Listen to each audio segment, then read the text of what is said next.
Brýle by mě nepoznal. Asi tak před kilometr nebo co, když se ukázalo kilometra půl, jsem ti chtěl zabít. Mě?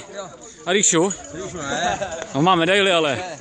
Jak se vám to jelo, pane Petřivalský, co? Ještě tedy nikam nejedu. Jo, jasně. A dál? A co ty? Vážně? Já budu s tím. Nejedu nikam. Dobře.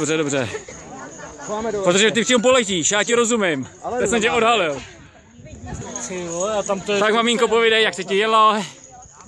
To čas vezeš. No já ti natáčím, na to bych tě fotil, když tě můžu natáčet. Dej mu jí. Dej mu jí. Co? Ahoj Pavle, tak co? Jaký to bylo? Hajzle, ano. Všechno bude na Facebooku, neboj, všechno tam doložím. Zajímavý, že máme na něj stejný název. Zatím ho nikdo nepochválil, kdo přijel. Místo toho teda ale vypili prasata, teda jako, tak. Bude heslo rodinný rozvrat. Tak. Normálně To říkala. Ho zabiju! Když mě předjížděl, to říkal, že ho zabije. Jo? Jestli teda to bude víc sílu. No a teďko sílu já to nemám, tak počkej doma.